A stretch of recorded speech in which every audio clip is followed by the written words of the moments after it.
गीता अध्याय 15 के श्लोक 16-17 में 3 प्रभु बताए हैं। ये 3 प्रभु कौन हैं? किस प्रभु की शरण में जाने के पश्चात जन्म और मरण समाप्त हो सकता है? 3 प्रभुओं में सबसे उत्तम परमात्मा कौन है? कैसा है? उसका क्या नाम है? इन सभी गूढ़ रहस्यों को जानने के लिए अवश्य सुनिए जगत गुरु तत्वदर्शी संत रामपाल जी महाराज के अमृत वचन। अब विद्यार्थी ने उसकी तरफ नहीं देखना चाहिए जो विद्यालय में नहीं जाता, जो विद्यार्थी नहीं है, वो तो अपने कर्म बिगाड़ रहे हैं। तो हमारे साथ के जो नहीं पढ़ा करते वो हमने नो दिखा करते तो बड़े फरी हैं, कोई न दुख नहीं, हमने मास्टर भी पिटाई कर देते हैं और पढ़ना भी पढ़ रहा है। तो हम इतने बंदिश में मान रहे थे अपने आप को। अब पता चला हम तो जूनियर इंजीनियर लगा दास तो और वो वहीं पर मजदूरी कर रहे हैं, तो कितना अंतर हो गया। तो इसी प्रकार आप जी ने इस मार्ग में आप समझ लो विद्यार्थी हो, और जो भक्ति नहीं करते वो विद्यार्थी नहीं है। तो उनके सुख देखकर आप इस मूल उद्देश्य को भूल जाओगे तो आपको भविष्य में बहुत घना दुख हो जाएगा। तो इस कारण से संसार की तरफ ना देखना इस मार्ग पर चलने के लिए। और जो इस सत्संग को छोड़ जाते हैं उन्हीं के ऊपर अटैक होते हैं, काल उन्हीं को फिर हानि पहुंचा देता है मर्यादा भंग होने के बाद। उसके विषय में सूक्ष्म वेद में कहा है कि जो पुण्य आत्मा होती है, हंस होते हैं। हंस का क्या अर्थ है? हंस का अर्थ है जिसने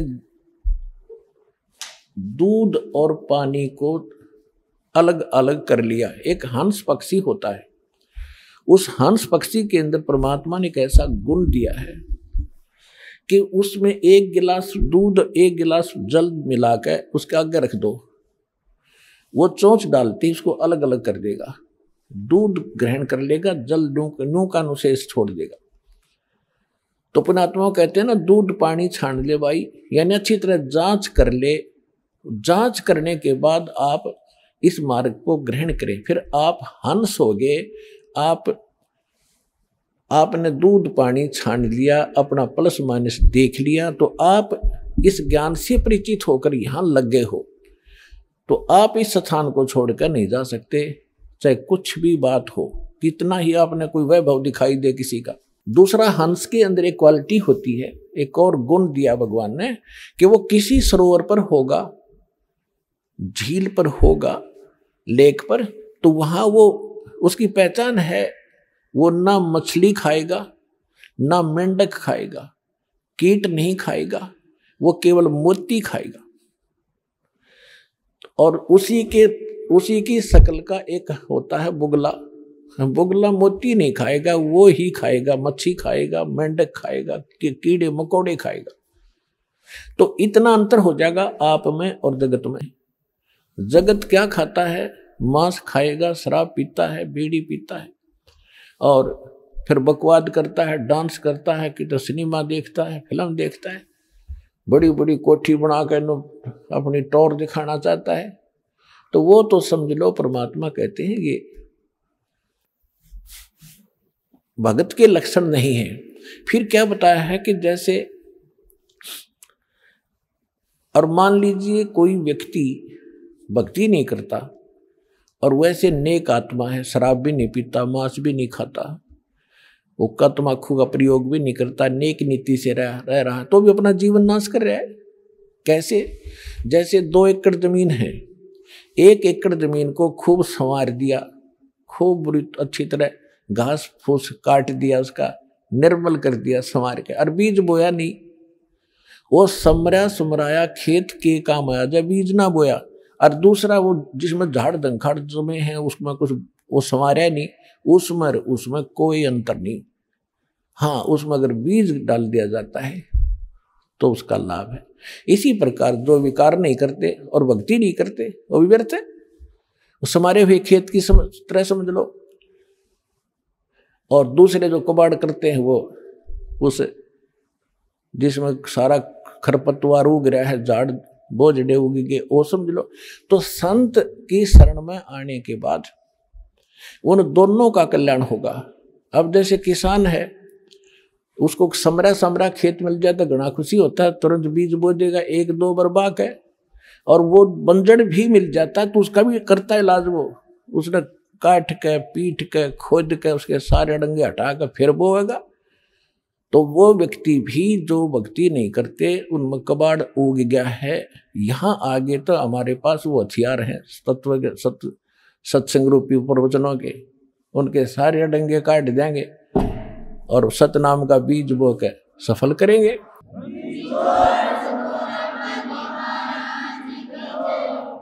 अब क्या बताया है कि जो हंस वृत्ति के व्यक्ति हैं, जो इस ज्ञान को समझ कर आते हैं, वो यहां से जा नहीं सकते, यहां छोड़ नहीं सकते इस स्थान को। बंदी उनकी कैसी दशा होगी है, बंदी छोड़ दयाल जी तुम तक हमारी दौड़े, जैसे कागज जहाज का अब सूजत और न ठोरे। जैसे समुद्री जहाज के अंदर कौवे बैठकर चला जाता है, कौवा रात्रि के समय बहुत दूर निकल जाता है जहाज। तो पुराने समय में और जो कौवा जाता क्यों है, क्योंकि वहाँ वो यात्री खाना खाकर उसके टुकड़े डाल देते हैं, वो खूब परिचित होता है कि खूब छकूंगा वहां पर मैं। तो रात्रि के समय वो निकल जाता है काफी दूर जहाज, 100-200 किलोमीटर, तो वहां जहाज ही जहाज दिखता है या समुद्र, दूसरी वस्तु किनारा की तो दिखाई नहीं देता। और वो पुराने समय में क्या होता था, ये चालक होते थे जो जहाज के, उनके इसे इंस्ट्रूमेंट हुआ करते दिशा सूचक, और वो कई बार चुंबकीय जो चट्टान होती हैं उनके कारण उनके वो दिशा डिस्टर्ब हो जाती थी, बिगड़ जाती थी। तो सुबह उठकर जो चालक होते थे वो अपने उस इंस्ट्रूमेंट को, अपने दिशा सूचक को की जांच करने के लिए कौवे का प्रयोग किया करते।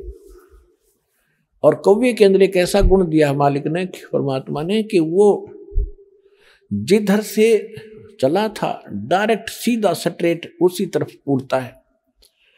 तो सुबह उठकर जहाज के लोग विवश करते हैं उस कौवे को, जहाज को छोड़ने के लिए डले पत्थर मारना शुरू कर देते। कौवा विवश होकर के उड़ता है, उस स्थान को त्याग कर चलता है और कहाँ जाता है, उस दिशा को चलता है जिस दिशा से वो चले थे। तो चालक अपनी दिशा को की जांच कर लेते हैं, हम सही जा रहे हैं या गलत है तो उसको सीधा कर लेते हैं। फिर कौवा कुछ देर तो जाता है समुद्र में के ऊपर, फिर उसको कहीं स्थान दिखाई नहीं देता। जहाज के अतिरिक्त यदि वो कहीं उतरता है तो डूब कर मरे, वो तुरंत नाश को प्राप्त हो। इसलिए घूम फिर के वापस ही उसी जहाज के ऊपर आके वो आश्रय प्राप्त करता है, और वही सुरक्षित स्थान है उस समुद्र में उस समय। तो पुण्यात्माओं, जब आपको ये स्थिति आ जाएगी कि इस विश्व में कबीर पर जैसा भगवान नहीं, अरे रामपाल दास जैसा ज्ञान नहीं, और बरवाला आश्रम जैसा स्थान नहीं, और ऐसा भक्ति और विधि नहीं इस पृथ्वी पर, तो पुण्यात्माओं आपकी वो दशा होगी लास्ट में कि हे बंदी छोड़ दयाल जी तुम तक हमारी दौड़े, जैसे कागज जहाज का अब सूजत और न ठोरे। अब क्या बताया है सूक्ष्म वेद में, परमात्मा ने बताया है कि इस स्थान सत्संग को, ऐसे ज्ञान को, ऐसे भगवान को कौन छोड़ कर जाते हैं। कहते न्योड़ नाद सुभान गति, ये लड़े भवंग हमेशे, जड़ी जान जगदीश है विष नहीं व्यापे शेष, अंश गवन करते नहीं मान सरोवर छाड़े, ये कौवे उड़ उड़ बुगले उड़ उड़ जाते हैं वो खाते मांसाहारे, अंश दशा तो साधु है सरोवर है सत्संग, मुक्ता हलबाणी चुग चढ़े नवेला रंग। अब इन 4 पंक्तियों में निर्णय कर दिया पुणात्मों, ये है वो वेद, सूक्ष्म वेद। इसकी एक एक पंक्ति में आधी पंक्ति में रहस्य भरे पड़े, यानी अमृत से भरी पड़ी है ये। इसमें क्या बताया है कि न्योड़ नाद सुभान गति और लड़े भुजंग हमेश और जड़ी जान जगदीश है विष नहीं व्यापै शेष। क्या बताया इसमें कि जैसे एक नेवला होता है, जानवर नेवला इस गिलहरी जैसा होता है। एक न्योड़ होता है, न्योड़ देसी भाषा में न्योड़ कहें, न्योड़ नेवला कह दें हम शुद्ध भाषा। वो एक बहुत बड़े सर्प के साथ युद्ध शुरू कर देता है, लड़ाई शुरू कर देता है। लेकिन वो लड़ाई कैसे करता है, एक जड़ी होती है, एक बूटी होती है जंगल में, उसको उसके निकट जाता, उसमें से कुछ महक निकलती है, उसको अपने श्वास के द्वारा ग्रहण कर लेता है, अपने सांस में भर लेता है और उस सर्प के सामने आकर आमने सामने होकर श्वासों से उसको छोड़ देता है। और उस जड़ी की इतना दुष्प्रभाव होता है सर्प के ऊपर, वो उसको चक्कर आने शुरू हो जाते हैं। तो ऐसे वो एक बार छोड़ के गया, फिर भर लिया, इतना वो सर्प फिर होशमा इतना फिर आ गए, यानी उसको कति करके अचेत और फिर मुंडी पकड़ के उसकी रगड़ रगड़ के मार डालता है। अब यहाँ परमात्मा कहते हैं कि आप तो एक छोटे से, देखो नेवला तो सारा 9 इंच का और सर्प ओजा मनमान 10-10, 12-12 इंच फुट के, और इतने तगड़े नेवले की क्या औकात है, सीधा लड़ ले उससे। तो आप तो समझो हम तो हैं नेवले, अरियुस काल है सांप, मारी अब इसके साथ लड़ाई होगी शुरू। और ये जो सतनाम और सारनाम या वह जड़ी है, इसने सूंघे जाइए और छोड़े जाइए, सूंघे जाइए और छोड़े जाइए। तो ये काल आपके निकट नहीं आ सकता, ये आप भागड़ की सोचेगा। आप तय न सोचा मर गया मैं तो भागता, पीछा छूट जाता। न्योड़ नाद सुभान गति, ये लड़त भुजंग हमेशे, जैसे न्योला सर्प के साथ लड़ता है, ऐसे वो नाद, वो शब्द, वो मंत्र, उस जगदीश का जो मंत्र है, उस परमात्मा का यथार्थ जो मंत्र है, वह वो जड़ी है। विष नहीं व्यापै शेष, शेष नाग 1000 फन का, यानी छोटे मोटे देवी देवता तो समझ लो सर्प, और काल ने समझ लो शेष नाग 1000 फणों वाला। कहते वो भी निकट नहीं आ सकता आपके इस परमात्मा के सच्चे नाम के सामने, काल भी आपसे कोसों दूर रहेगा।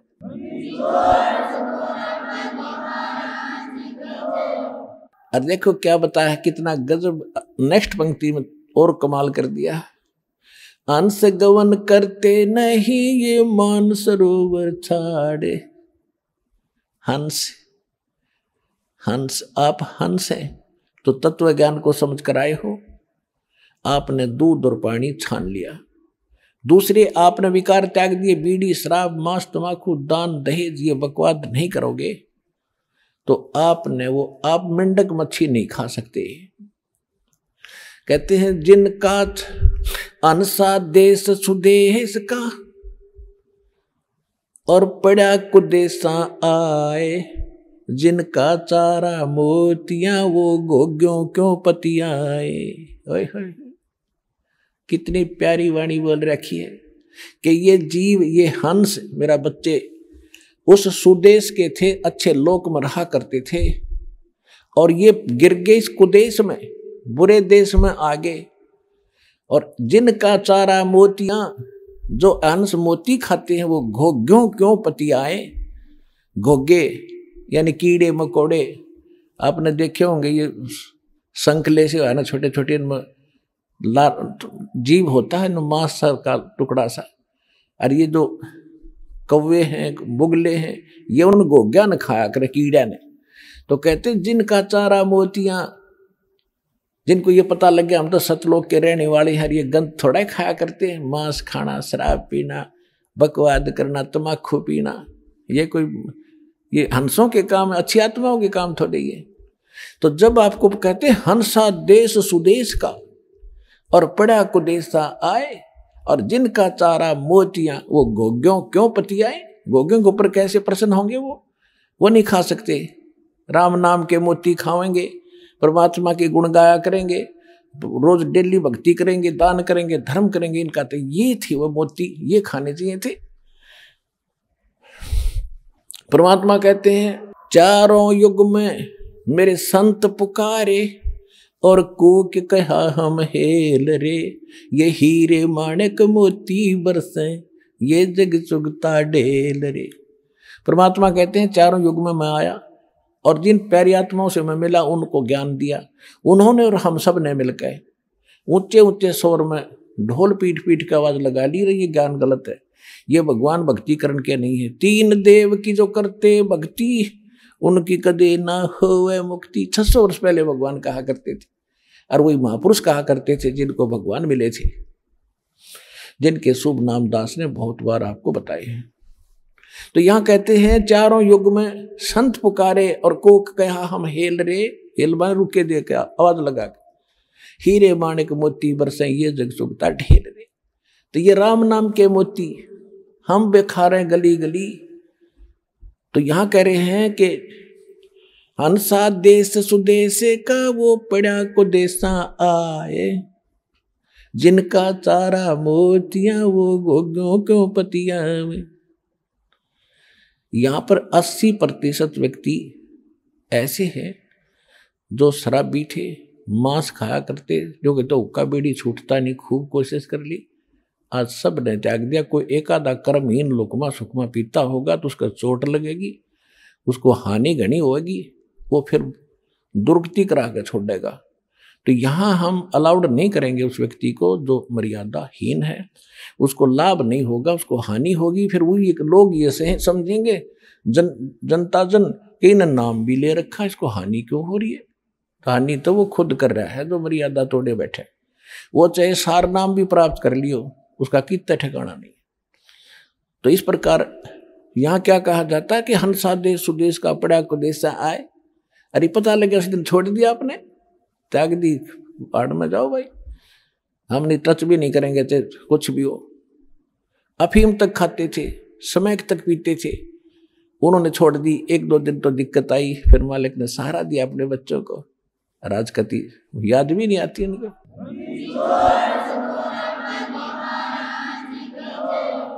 अब क्या बताते हैं, हंस गवन करते नहीं वो मान सरोवर छाड़े। हंस जिन्होंने दूध पानी छान लिया वो प्यारी आत्मा, यानी दूध पानी छानने का मतलब है कि ज्ञान सुन लिया, प्रमाण देख लिए, सदग्रंथों से मेल कर लिया, बस खत्म हुई कहानी।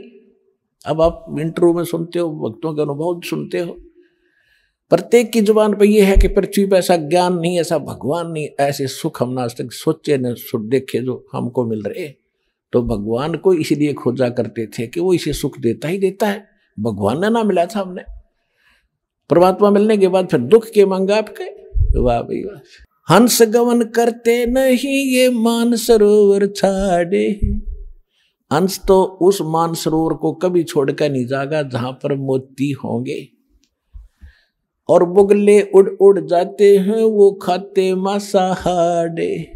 वो बुगले ही नहीं क्या करते वहां पर, क्योंकि वो तो मोती है, वहां पर गोगे हैं नहीं, वो कीड़े मकोड़े हैं कोई नहीं, वो तो वहां जाएंगे जहां कीड़े मकोड़े मच्छी मंडक मिल रहे हैं उन्हें खाने को।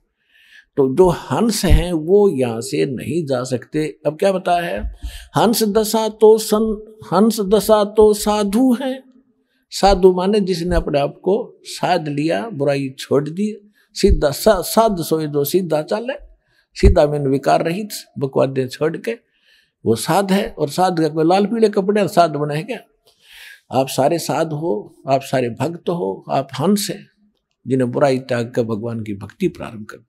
हंस दशा तो साधु है, सरोवर है सत्संग। अब निर्णय भी कर दिया कि ये सत्संग है, ये तो है सरोवर जिसमें मोती के अतिरिक्त कुछ नहीं या बकवाद नहीं है। और जिन जो बुगले हैं, जो हंस हैं, वो यहाँ कति खुश होकर आएंगे, उन्हें चाहिए मोती खाने, उन्होंने राम नाम के। चर्चा भगवान की चलती, सारा दिन भाई बहन बैठकर बतलाती हैं आपस में, भाई बालक से चर्चा करते हैं, बहनें आपस में बताते हैं हमें ये सुख हुआ, हमें ये सुख हुआ, तो औरों का भी दिल डटता है कि सचमुच हमें भी कभी ना कभी हमारी भी सुनाई होगी इस सच्चे दरबार में। जब सबकी हो रही है तो होगी सबकी, लेकिन आपने हिम्मत रखनी पड़ेगी, को थोड़ा समय देना पड़ेगा दाता को। धीरे धीरे रे मना, धीरे सब कुछ हो, माली सींचे सोगड़ा, समय आए फलो। एक आम के पौधे को हम बोते हैं, पहले गुठली बोएंगे बीज, फिर धीरे धीरे कई दिनों में तो अंकुर दिखेगा उसका, फिर पेटा भरेगा, कहाँ के में चिमका थोड़ा सा, फिर धीरे धीरे उसके 2 पत्ते आएंगे, फिर 4-5 हो जाएंगे, फिर धीरे धीरे, यानी उसकी सिंचाई प्रॉपरली करते रहना। और नू ना देखना कि 15 दिन के बाद इसके आम तो ना लगे, आम लगेंगे, थोड़ा समय दो। और एक बार करके देखो पूरा, उसने इतने आम लगेंगे खुद भी खा लोगे और पड़ोसी भी तोड़ लेंगे, रिश्तेदारी में भेज दोगे तो भी खत्म ना होगी। तो राम नाम का बीज सद्भक्ति आपको दिया है। तो राम नाम का बीज वास्तविक पूर्ण परमात्मा आपको अब मिले हैं। जो बीज बोया है आपने, इसको एक बार सिंचाई करो इसकी, दान धर्म से, भक्ति सिमरण से, और देखना फिर आपके सामने आपके मुंह का थूक सूख जाएगा। ये बताते बताते दूसरों को कि मुझे के लाभ दिया, आधे तक भूल भी जाओगे, याद भी ना रहेंगे, 5-6 याद आया करो, बताएं बस को ये और रह गई, ये और सुख दिया भगवान ने।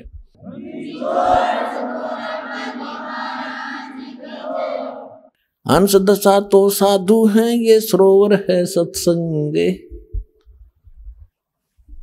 मुक्ता हलबाणी चुगेंगे चढ़ नवेला रंगे। यहां जितने ज्यादा आओगे उतना ही दृढ़ विश्वास बनेगा, आपके पुण्य ज्यादा होंगे। या पुण्य कैसे बढ़ते हैं? यहां पुण्य देखो, हम अन्य स्थानों पर जाते हैं, कहीं पर भी आप जाओ, रिश्तेदारी में जाओगे या कहीं और कहीं बैठोगे जहां भक्ति की चर्चा नहीं, तो क्या बतलाओगे?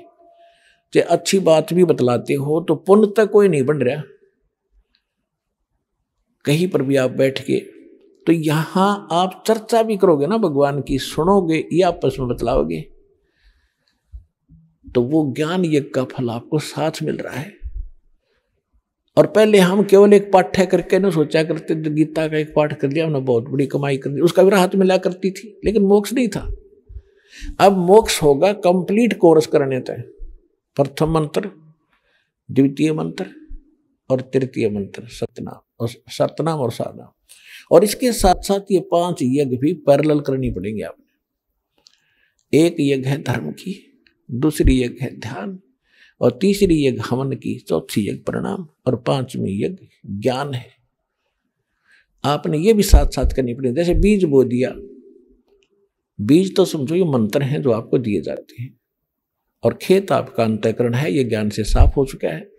अब इसमें सिंचाई की जरूरत पड़ती है, तो ये 5 यज्ञ जो हैं ये आपकी सिंचाई करेगी।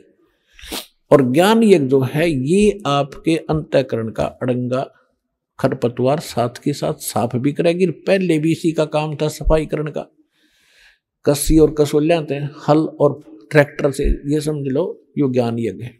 तो ये 5 यज्ञ प्रॉपर चलेंगे साथ की साथ। तो जैसे एक यज्ञ है धर्म की, आप देख रहे हो यहाँ कितने दूर दूर से भक्त आ रहे हैं, कितने 2,000 1500 किलोमीटर से छोटे छोटे बच्चों को लेकर अपनी माता पिता को, बूढ़े बूढ़ों को साथ ला रहे। पता लग गया कि इनका जीवन सुधर जाएगा। अंतिम सांस में भी पुण्यात्माओं ये सत्कर मान लेना, दास कोई डूब बाट के गीत नहीं सुना रहा, दास वो कथा सुना रहा जो भगवान ने बता रखे, अपना विधान उसने आप बता रखे, और दास तो केवल आप तक पहुंचा रहा है उसके दिए हुए संविधान को। एज ए एडवोकेट समझ लो मुझे, उस भगवान के और आपके बीच का वकील समझो। दास तो सिर्फ पढ़कर सुना रहा है कि उस मालिक का ये विधान है, ऐसे करोगे ऐसे हानि, ऐसे करोगे ऐसे लाभ। तो उस परमात्मा का बताया विधान है ये। यहाँ रोगी आते हैं, अंतिम सतिथि पर भी आते हैं, सब जगह जवाब मिल जाता है, यहाँ आते हैं और परमात्मा उनको स्वस्थ कर देता है। अब यहाँ बहुत से केस ऐसे देखे हैं, दीक्षा ले गए, आराम हो गया, वहां आ गया पड़ोसी या कोई बीमार का पता करने रिलेटिव आ जाते हैं, कोई बुआ आ गई, कोई बहन आ गई, उसने जैसा ज्ञान है वो जरूर आकर कहेगी, क्योंकि वह न सोचा है मेरा भाई बहन भाभी मर ना जा, और मुझ वो जो ज्ञान पता है उसने फाइनल मान रही है, वो कहे कि चल वहां झाड़ा लगाते हैं, झाड़ा और लगा ले। अब वो बेचारा ने सोचा तेरी बहन है, बुआ है, तेरे हित में ही कह रही है, उसको उठ के उससे साथ चलेगा, उन्हें झाड़ा लगा लिया। उस झाड़ा लाने से हमारा परमात्मा का कनेक्शन कट गया, वहां कुछ था ही नहीं उस नकली के पास। तो अब वो रोग फिर शुरू हो गया और मृत्यु को प्राप्त हो गया। बता, चाट ले उसने। तो परमात्मा कहते हैं जब तक हंसा हमरी आना और काल लगे नहीं तेरा बाणा, इसकी मर्यादा में रहो। तो इस प्रकार दिक्कत हो सकती है आपको, नहीं तो सबको सुख देगा। और फिर बात ये रही कि जैसे नाम ले लिया और नाम ले लिया, नाम लेने के बाद भी जब मृत्यु हो जाती है, ये समझ लो उसका मानव शरीर मनुष्य जीवन गारंटीड है भगवान के दरबार में। 9 महीने 10 महीने के बाद फिर आ लेगा नया कपड़ा पहन के और फिर भक्ति शुरू हो जाएगी। और यदि मर्यादा में रहेगा तो मोक्ष होगा, स्वस्थ भी होगा और मोक्ष होगा, दोनों काम होंगे। तो ये वो सच्चा स्थान है।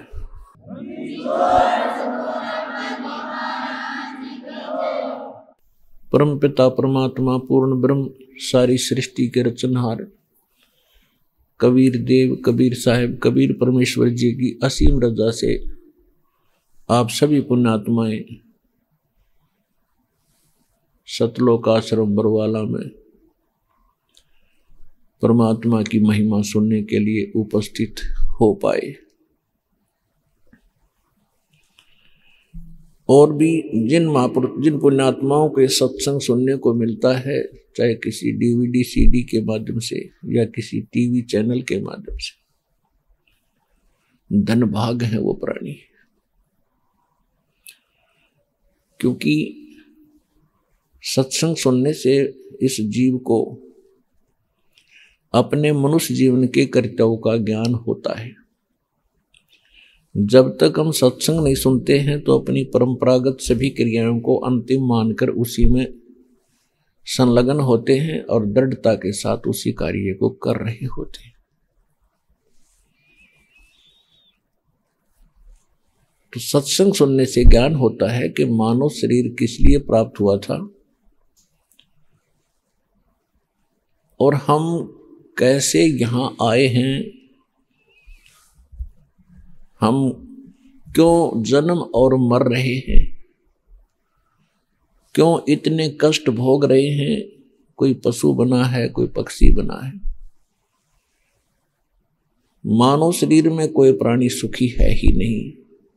यदि कोई अपने आप को सुखी मान रहा है उसकी भारी भूल है। कबीर परमात्मा ने आकर बताया है कि तुम ऐसे गंदे लोक में रह रहे हो जहां पर आपका एक श्वास का भी भरोसा नहीं है कि कब आप यहां से चले जाओ। और फिर आप ऐसे यहां पर बड़ी बड़ी कोठियां बना के लंबा चौड़ा परिवार बना के खुश हो जाते हो कि मेरा वंश चल गया, मेरी बहुत बड़ी संपत्ति बन गई।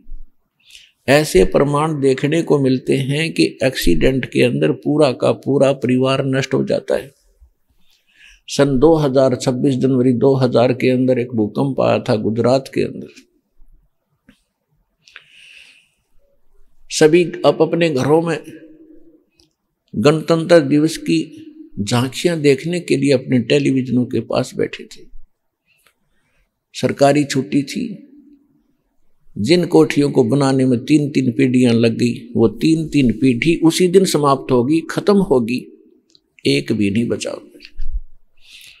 तो यहां परमात्मा याद दिलाते हैं, अरे बोले मानुष कहां बैठा है, तूने बहुत घनी भांग पी रखी है इस काल की।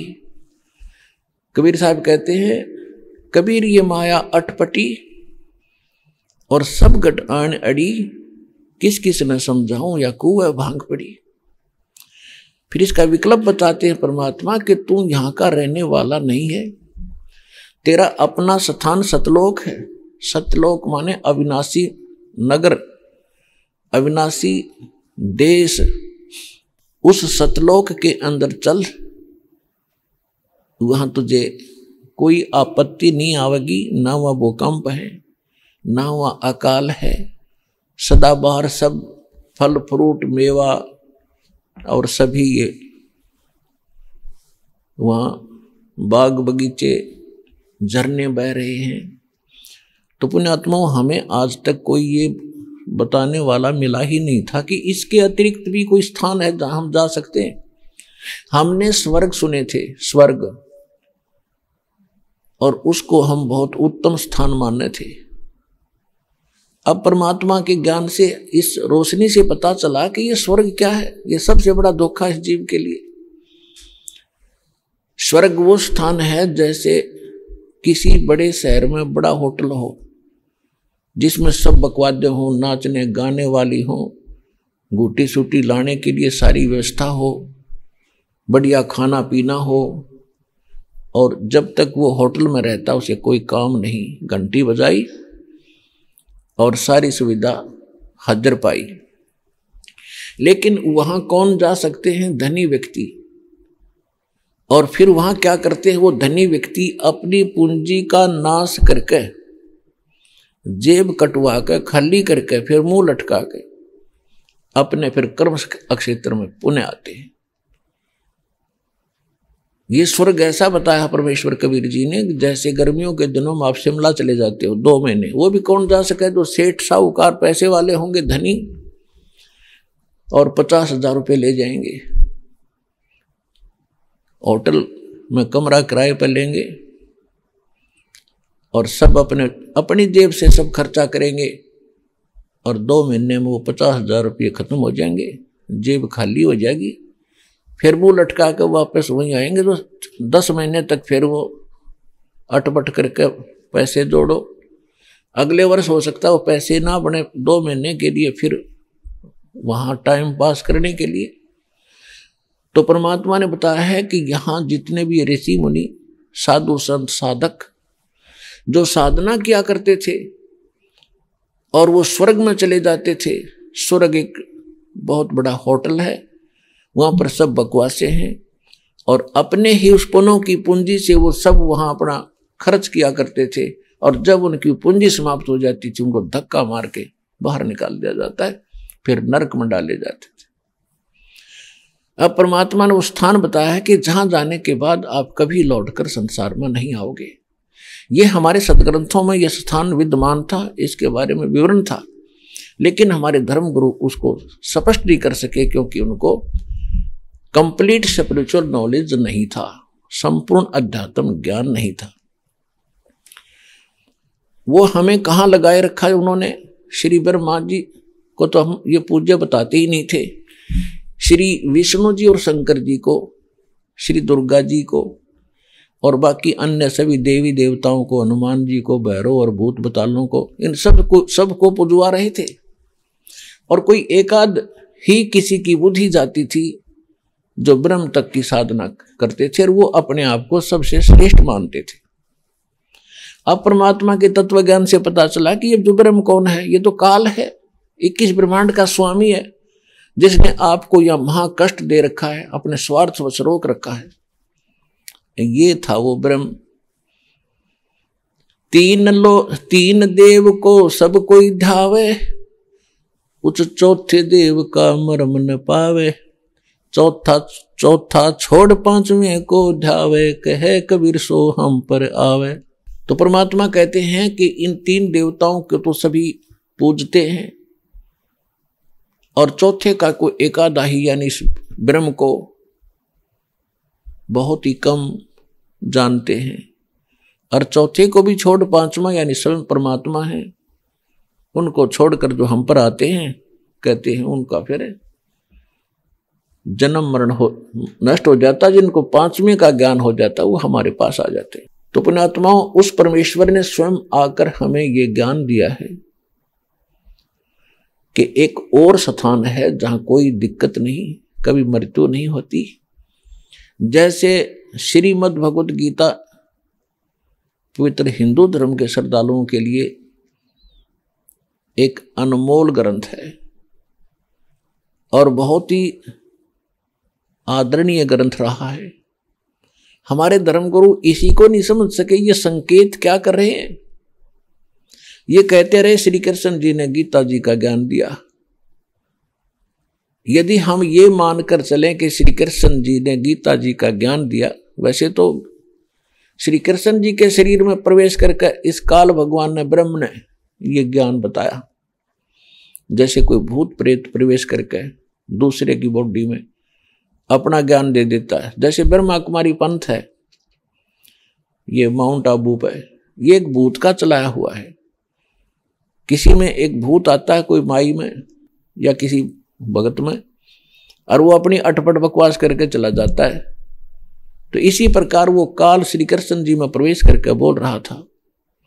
यदि हम श्री कृष्ण ही मानकर चलें और ये कहा करते श्री कृष्ण जी सर्वेश्वर हैं, अमर हैं, विष्णु जी के अवतार थे और ये सब के मालिक हैं, सब ब्रह्मांडों के रचनहार हैं, इनकी जन्म मृत्यु नहीं होती। श्रीमद् भगवत गीता अध्याय नंबर 2 श्लोक 12 में, श्रीमद् भगवत गीता अध्याय नंबर 4 श्लोक 5 और 9 में, श्रीमद् भगवत गीता अध्याय नंबर 10 के श्लोक नंबर 2 में गीता ज्ञानदाता कहता है, अर्जुन तेरे और मेरे बहुत जन्म हो चुके, तो नहीं जानता, मैं जानता हूं। तो ये खाक थे हमारे धर्मगुरु, इस शब्द ग्रंथ को नहीं बता सके ढंग से। ये कहना क्या चाह रहे हैं? गीता ज्ञानदाता कहता मैं नाशवान, तू भी नाशवान है। फिर क्या बताया है कि परमात्मा जो वास्तव में अविनाशी परमात्मा तो कोई और है। गीता अध्याय नंबर 15 के श्लोक नंबर 16 और 17 में और गीता अध्याय नंबर 15 के श्लोक 1 से 4 में यह बताया कि उल्टा लटका हुआ संसार रूपी वृक्ष है, ऊपर को उसकी जड़ है और नीचे को 3 गुण रूपी शाखा है। और जो संत इस उल्टे लटके हुए संसार रूपी वृक्ष के सभी पार्ट बता देगा, सभी भाग बता देगा, सवेदवित, वो तत्वदर्शी संत है। गीता अध्याय नंबर 4 के श्लोक नंबर 32 और 34 का निष्कर्ष है कि गीता ज्ञानदाता कहता है कि मैंने जो अभी तक धार्मिक यज्ञों की जानकारी दी है ये कंप्लीट नहीं है। वो कंप्लीट जानकारी तो स्वयं परमात्मा अपने मुख कमल से बोलता है, उसको तत्व ज्ञान कहते हैं। वो सहशरीर आता है यहाँ के अपने मुख कमल से बोलता है, उसको तत्व ज्ञान कहते हैं। और उस तत्व ज्ञान को तू तत्वदर्शी संतों के पास जाकर समझ, उनको दंडोत प्रणाम करके और कपट छोड़कर प्रश्न करने से वो तत्वदर्शी संत तुझे उस परमात्म तत्व का, वो तत्व ज्ञान का उपदेश करेंगे। तो इससे सिद्ध है कि गीता ज्ञानदाता भी नहीं जानता उस तत्व ज्ञान को। और फिर 15वें अध्याय के प्रथम मंत्र में यह भी क्लियर कर दिया है कि वो तत्वदर्शी संत होगा कौन, क्या पहचान है उसकी, कि उल्टे लटके हुए संसार रूपी वृक्ष को, उसके सभी विभागों को जो बता देगा वो तत्वदर्शी संत है। तो परमेश्वर स्वयं ये लीला करते हैं, चारों युग में मेरे संत पुकारे, कोक कहा हम हेल रे, हीरे माणिक मोती बरसे, ये जग चुगता ढेल रे। परमात्मा बताते हैं कि हम चारों युगों में आते हैं और अपने प्यारी आत्माओं से मिलते हैं, उनको तत्व ज्ञान से परिचित कराते हैं, वो भी गुण गाते हैं सच्चाई का, यथार्थ भक्ति मार्ग का। और मैं स्वयं भी एक संत की भूमिका करके यही ज्ञान बताता हूं। तो परमेश्वर ने 600 वर्ष पहले बताया था, अक्षर पुरुष एक पेड़ है और सरपुरुष वाकी डार, ज्योति निरंजन ब्रह्म उसकी डार, और तीनों देवा शाखा है वाई पात रूप संसार। तो परमेश्वर ने 600 वर्ष पहले बता दिया था, वो तत्वदर्शी संत की भूमिका भी स्वयं ही करते हैं। ये सभी वेद गवाही देते, आपके बहुत बार रूबरू किया है कि वेदों में यही प्रमाण है कि परमात्मा ऐसी लीला करता है। सहशरीर सतलोक में बैठा है, वो वहां तेजो में लोक है, ऐसी पृथ्वी जैसी ये है, लेकिन उसका मटेरियल अविनाशी है। और वहां परमात्मा की भी अविनाशी है, वहां रहने वाले सभी यहीं की तरह सृष्टि है। बाग बगीचे हैं, सभी वहाँ पर नर और नारी करके सभी भक्त हैं, परमात्मा की भक्ति करते हैं, आराम से रहते हैं, कोई राग द्वेष नहीं है। और परमात्मा वहाँ से चलकर सहशरीर आते, अच्छी आत्माओं को मिलते हैं, उनको तत्व ज्ञान से परिचित कराते हैं, जिस कारण से वो एक प्रसिद्ध कवि भी कहलाते हैं। और वो परमात्मा एक अद्वितीय ज्ञान का आविष्कार करते हैं, यानी वो नया ज्ञान बताते हैं जो पहले कभी किसी ने सुना नहीं होता। तो उस समय परमेश्वर ने आकर बताया था कि अक्षर पुरुष एक पेड़ है और सरपुरुष वा की डार और तीनों देवा शाखा हैं, ये पात रूप संसार। अब गीता अध्याय नंबर 15 के श्लोक नंबर 16 और 17 में 3 पुरुषों की फिर से जानकारी दी है। सरपुरुष और अक्षर पुरुष, इस संसार में 2 पुरुष सुने जाते हैं। सरपुरुष ये 21 ब्रह्मांड का स्वामी ज्योति निरंजन काल, ये ब्रह्म है जिसका ओम नाम है। और अक्षर पुरुष ये 7 संग ब्रह्मांड का स्वामी है। और ये दोनों और इनके अंतर्गत जितने प्राणी आते हैं ये सभी नाशवान हैं। जीवात्मा तो किसी की भी ना मरती, गधे कुत्ते की भी नहीं मरती, वो तो विषय ही अलग है। फिर 15वें अध्याय के 17वें श्लोक में तुरंत कहा कि उत्तम पुरुष तू अन्य परमात्मा इति उदारत है। यह लोक धर्म अविश्य विवर्ती अवैश्वर है। जो इन दोनों से कोई अन्य है वो उत्तम पुरुष, पुरुषोत्तम, श्रेष्ठ भगवान, जिसे परमात्मा कहा जाता है। परमात्मा का अर्थ होता है श्रेष्ठ आत्मा, जो केवल सुख दे, दुख नहीं दे सकता। और यहां सुख नाम की चीज नहीं, केवल दुख ही दुख दे रखा है, ये परमात्मा नहीं है जहां आप रह रहे हो। ये लोक परमात्मा का नहीं, ये तो काल भगवान का लोक है। फिर बताया है कि वो तीनों लोकों में प्रवेश करके सबका धारण पोषण करता है। जैसे उल्टे लटके हुए संसार रूपी वृक्ष की जड़ें होती हैं, जड़ों से ही पूरे वृक्ष को आहार मिलता है, उसका पोषण होता है। इसी प्रकार वो जो जड़ रूपी मूल जो परमात्मा है, जो सबका धारक पोषक है, वो परम अक्षर ब्रह्म है, वो परम अक्षर पुरुष है, वो असंख्य ब्रह्मांड का स्वामी है। वो स्वयं परमेश्वर कबीर देव जी हैं, कबीर साहब हैं, जो काशी में धानक रूप में आए थे, दुल्हा रूप में आए थे। और वही तीनों, जैसे संसार रूपी वृक्ष को जड़ों से ही सबका उसका पोषण होता है, इसी प्रकार गीता अध्याय नंबर 15 के श्लोक नंबर 17 में कहा कि यह लोक धर्म अविश्य विवर्ती, जो तीनों लोकों में प्रवेश करके सबका धारण पोषण करता है, स अवैश्वर है, वो वास्तव में अविनाशी परमात्मा है। अपने आत्माओं यहां भ्रम पैदा कर देते हैं कुछ मूर्ख कि गीता अध्याय नंबर 15 के श्लोक नंबर 18 में गीता ज्ञानदाता कहता है कि मैं पुरुषोत्तम हूं और सब इन मेरे अंतर्गत जितने प्राणी हैं मैं उनसे उत्तम हूं। ये यहां क्या कहना चाहता है कि मेरे 21 ब्रह्मांड के अंदर जितने मेरे अंतर्गत प्राणी हैं उनसे मैं श्रेष्ठ हूं, उन तो तगड़ा हूं, ताकतवर हूं, जो चाहे सो कर दूं इनके लिए। इसलिए मैं लोक वेद के आधार से, लोक वेद माने दंत कथा कही सुनी, इन बातों से मैं पुरुषोत्तम प्रसिद्ध हो रहा हूं। पुरुषोत्तम तो प्रसिद्ध कर दिया 15वें अध्याय के 17वें श्लोक में, तो कोई और है। अब लोकवेद क्या होता? सुनी सुनाई कथाएं। जैसे हमने सुन रखा था कि ब्रह्मा विष्णु महेश अविनाशी है, इनके कोई माता पिता नहीं है, यह था लोकवेद, दंत कथा, बकवाद, झूठी कहानी। और अब पता चला इतिहास से, इनकी जीवनी से कि नासवान है, इनकी जन्म मृत्यु होती है, इनकी माता दुर्गा और पिता ये ज्योत स्वरूपी निरंजन काल है। हमारे सदग्रंथ भी बताते हैं और परमात्मा ने जो सुख संवेद दिया उसमें तो कंप्लीट स्पिरिचुअल नॉलेज है, उसके अंदर सारा ये विवरण मिला। तो वो लोकवेद के आधार से हम मान रहे थे ब्रह्मा विष्णु महेश से ऊपर कोई शक्ति नहीं, ये तो शक्ति के सबसे निम्न स्तर के देव हैं। इसके बाद तो शक्तियां शुरू होती है। तो पुण्यात्माओं, परमात्मा ने दया करी, सतगुरु आए दया करी, ऐसे दीन दयाले, बंदी छोड़ वृतास कहा, जठर गनी प्रतिपाल।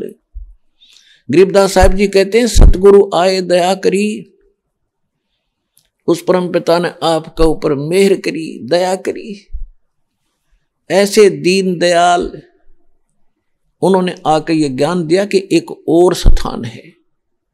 गीता अध्याय नंबर 15 के श्लोक नंबर 4 में कहा है, और गीता अध्याय नंबर 18 के श्लोक नंबर 62 में भी कहा है, 66 में कहा है कि अर्जुन तू सर्वभाव से, गीता ज्ञानदाता कह रहा है, तू सर्वभाव से उस परमेश्वर की शरण में जा, उसकी कृपा से ही तू परम शांति को और सनातन परम धाम शाश्वत स्थान को, उस परमेश्वर की कृपा से ही तो उस शाश्वत स्थान को, सतलोक को, शाश्वत माने अविनाशी और स्थान माने धाम कहो, लोक कहो, स्थान कहो, उस अविनाशी लोक को प्राप्त होगा।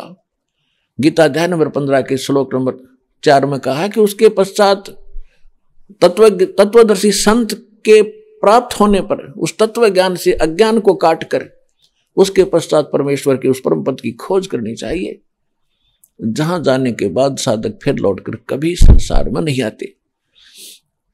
गीता अध्याय नंबर 18 के श्लोक नंबर 66 में गीता ज्ञानदाता कहता है कि अर्जुन तो मेरे सतर की जो भक्ति है, सर्वधर्मान परित्यज्य माम, मेरे सतर का जो ओम नाम का जाप और यज्ञ आदि तू करता है, ये मुझे दे दे यदि तूने उसकी शरण में जाना है तो। पुण्यात्माओं, गीता ज्ञानदाता कंप्लीट स्पिरिचुअल नॉलेज नहीं रखता, उसने तो बता दिया है कि तत्वदर्शी संत बताएंगे, उनसे पूछो। तो तत्वदर्शी संत स्वयं परमात्मा ही आते हैं और दूसरा कंप्लीट स्पिरिचुअल नॉलेज नहीं दे सकता। तो उस परमेश्वर ने इस दास को अब भेजा है अपना कंप्लीट स्पिरिचुअल नॉलेज दे करके। तो ये दास वो तत्वदर्शी संत है आज विश्व में, और कोई नहीं है और ना ही आगे होगा।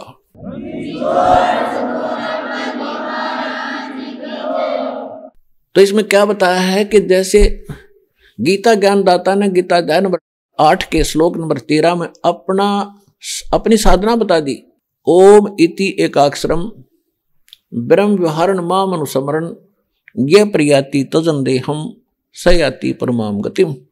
मुझ ब्रह्म की, गीता ज्ञानदाता ब्रह्म है, इसमें स्पष्ट भी हो गया है कि मुझ ब्रह्म का केवल एक ओम मंत्र है, नथिंग एल्स, और नहीं कुछ भी। और जो अंतिम श्वास तक इसका सेवन करता हुआ शरीर छोड़कर जाता है तो वो परम गति को प्राप्त होता है। कौन सी परम गति को? जो ओम से होती है, ओम के जाप से ब्रह्मलोक प्राप्त होता है। श्री देवी भागवत 7वें स्कंद में श्री देवी जी खुद कह रही है राजा हिमालय को कि तू सब बातों को छोड़ दे और मेरी भक्ति भी त्याग दे, जितना मोक्ष चाहिए से। जैसा वो ज्ञान जानती थी ब्रह्म तक का, ये ओम नाम का जाप कर, ब्रह्म पाने का उद्देश्य रख, तेरा कल्याण हो जाएगा और ब्रह्म लोक को प्राप्त हो जाएगा। वो ब्रह्म लोक में रहता है, ब्रह्म दिव्य आकाश रूपी ब्रह्म लोक में वो ब्रह्म रहता है। तो ओम नाम के जाप से ब्रह्म लोक प्राप्ति होती है। गीता अध्याय नंबर 8 के श्लोक नंबर 16 में स्पष्ट कर दिया है कि ब्रह्म लोक में गए हुए प्राणी भी जन्म मृत्यु के अंदर हैं, पुनरावृत्ति में है। पुनरावृत्ति माने आवागमन, यानी ये चक्कर बना ही रहेगा। तो इसलिए तो उसने कहा कि तू उस सर्वभाव से उस परमेश्वर की शरण में जा और उसके लिए तत्वदर्शी संतों की खोज कर। तो यहां कहने का भाव ये है कि गीता ज्ञानदाता ने अपना मंत्र बता दिया ओम। अब गीता अध्याय नंबर 17 के श्लोक 23 में कहा है कि ओम तत्सत इति निर्देश ब्रह्मण त्रिविध समर्थ, ब्राह्मणा तेन वेदा च यज्ञा विहिता पुरा। आइए अब हम उन श्रद्धालुओं के अनुभव जानते हैं जो जगत गुरु तत्वदर्शी संत रामपाल जी महाराज जी से दीक्षा प्राप्त कर चुके हैं तथा उनके द्वारा बताए गए भक्ति मार्ग पर चल रहे हैं। नमस्कार सर। नमस्कार सर। सर क्या नाम है आपका? मेरा नाम मुकुल कुमार है। मुकुल जी आप कहाँ से हैं? मैं जिला मुजफ्फरपुर बिहार का रहने वाला हूँ मैं। मुकुल जी, संत रामपाल जी महाराज से आपने नाम दीक्षा कब ली?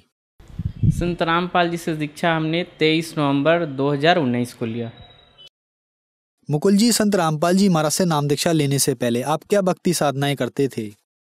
संत रामपाल जी महाराज से दीक्षा लेने से पहले हम विष्णु जी की साधना किया करते थे, व्रत रखा करते थे, साईं भगवान की पूजा करते थे और भी कई देवी देवताओं का पूजा किया करते थे। मुकुल जी, फिर क्या कारण बना कि आप संत रामपाल जी महाराज की शरण में आए? ऐसा है सर कि हमारा प्रतिष्ठान है एक मुजफ्फरपुर के अंदर, वो कपड़ों का प्रतिष्ठान है। वहाँ मुझे बहुत घाटा लगने लगा। आर्थिक रूप से हमारे दुकान में एक तो स्टॉक की कमी आने लगी और ऊपर से कर्ज 40-45 लाख रुपए कर्ज पहले से थे। परेशानी इतना ज़्यादा था कि हम अपने आप को समझ नहीं पा रहे थे, अपने आप को संभाल नहीं पा रहे थे। इस कंडीशन में हम ऊपर की तरफ, हमेशा भगवान की तरफ ऊपर देख करके बोला करते थे, अपने अंतरात्मा से बोला करते थे कि आखिर भगवान है तो कहाँ है। मतलब हम हर समय यही सोचते थे कि अगर इतना घाटा लग रहा है, भगवान अगर होते तो इतना घाटा नहीं लगता, आखिर कौन है वो सही भगवान। तो घाटा इतना ज़्यादा था, जैसे 40-45 लाख का घाटा एक बार ऐसे था हमारे शरीर पर, मतलब इसका वजन बढ़ रहा था। हमारे मानसिक रूप से हमारी चिंता बढ़ रही थी कि इसको कैसे दूर करें। और इस परेशानी को देखते हुए हम परमेश्वर को याद किए। हम उस परमेश्वर को खोजना चाहते थे कि कौन ऐसे परमेश्वर है जहाँ पर हमारी तकलीफ़ को दूर कर सकते हैं। तो वो परमेश्वर एक्चुअली हमें वो मिल ही नहीं रहे थे वैसे भगवान हमारे, कि कौन से भगवान हो सकते हैं कि जो हमारे इस ऐसी विषम स्थिति को दूर कर सके, हमारी परेशानी को दूर कर सके, हमारी कठिनाई को दूर कर सके। तो वो परमेश्वर को हमने खोजते खोजते फिर हमारी देवी देवताओं को, तो उनसे भी गुहार लगाया हमने। विष्णु जी का जो व्रत करते थे उनसे भी गुहार लगाया हमने, और बहुत सारे देवताओं का पूजा करते थे, मंत्र साधना करते थे, जैसे ओम नमो भगवते वासुदेवाय, ये सब जो जनरल मंत्र होते हैं वो मंत्र का जाप हमने किया। और भी बहुत सारे मंत्र, शिव तांडव स्तोत्रम हमने पढ़ा, विष्णु सहस्त्रनाम को हमने पढ़ा। बहुत सारे मतलब क्रियाओं को करते हुए हम थक गए बिल्कुल।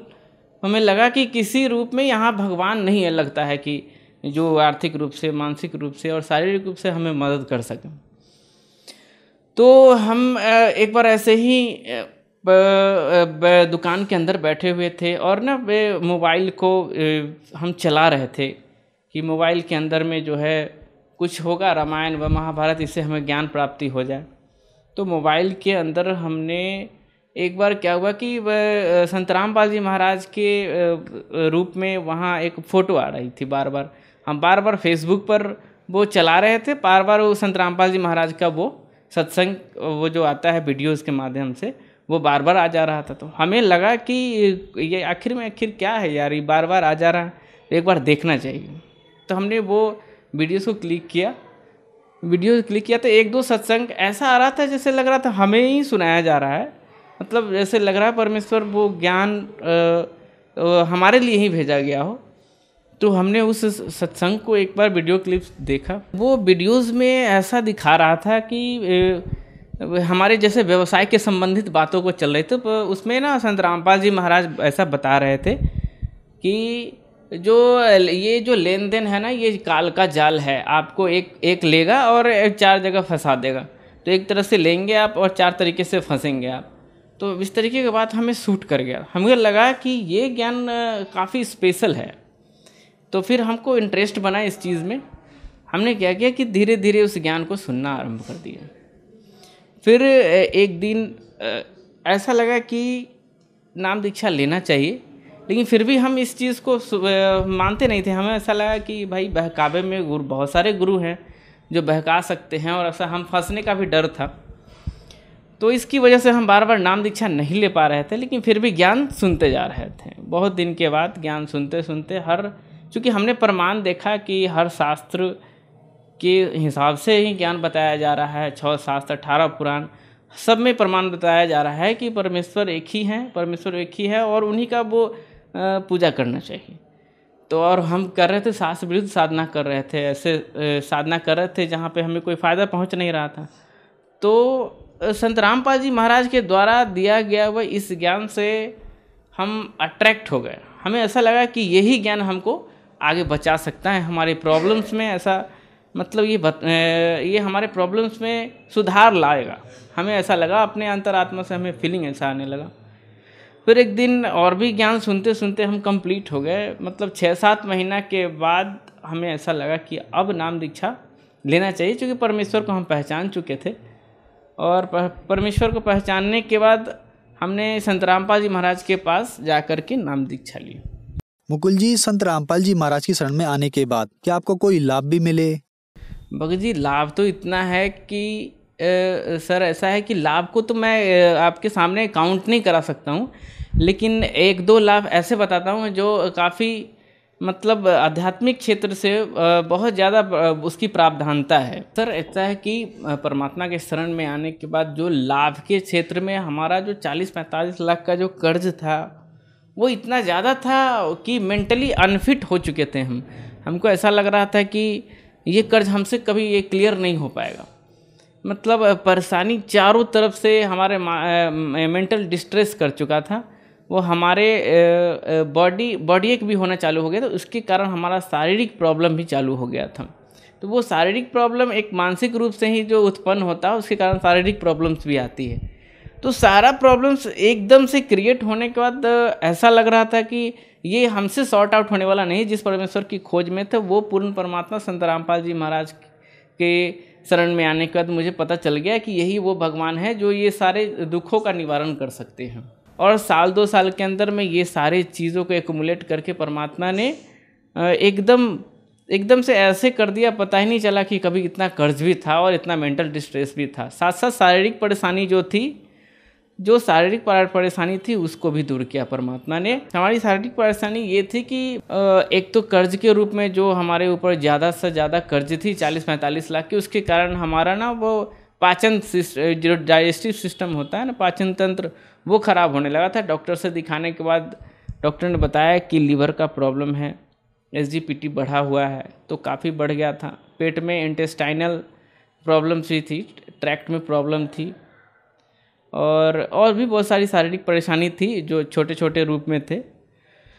तो उसको भी परमात्मा ने बहुत मतलब आसानी से तरीके से दूर, जो कि भक्ति कराया परमेश्वर ने। और भक्ति में ये इतनी शक्ति है, परमेश्वर के जो दिए हुए बीज मंत्रों में इतनी पावर है कि वो जितना काउंट के साथ साथ वो परेशानी भी दूर करते रहते हैं। वो संत रामपाल जी महाराज जो हमारे जो ज्ञान बताते हैं, जो मंत्र दीक्षा देखते हैं, उस मंत्र दीक्षा में इतना पावर है। मुकुल जी, संत रामपाल जी महाराज की शरण में आने के बाद आपका जो 40 से 45 लाख रुपए का कर्जा था, उस कर्जे से आप पूर्ण रूप से मुक्त हो गए और भी बहुत सारे लाभ मिले आपको संत रामपाल जी महाराज से नाम दीक्षा लेने के बाद। तो जो दर्शक आज आपको टीवी पर देख रहे हैं और वो भी किसी न किसी परेशानी से ग्रस्त हैं, कोई कर्जे में डूबा हुआ है, कोई बीमारी से ग्रस्त है, उनके लिए आप क्या कहना चाहेंगे?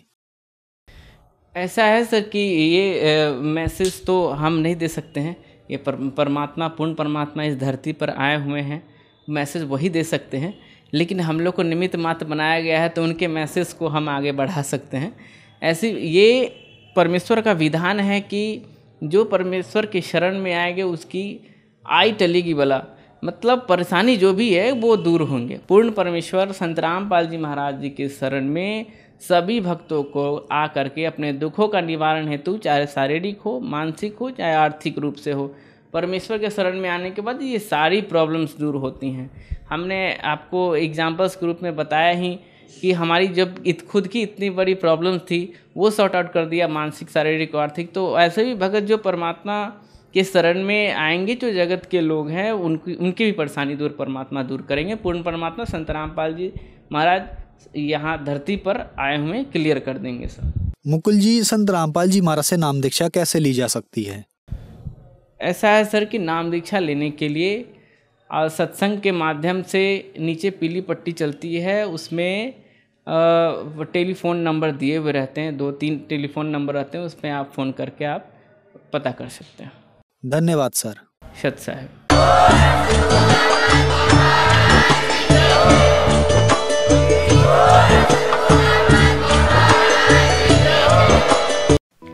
आप सुन रहे थे जगत गुरु तत्वदर्शी संत रामपाल जी महाराज के मंगल प्रवचन। अधिक जानकारी के लिए संपर्क करें।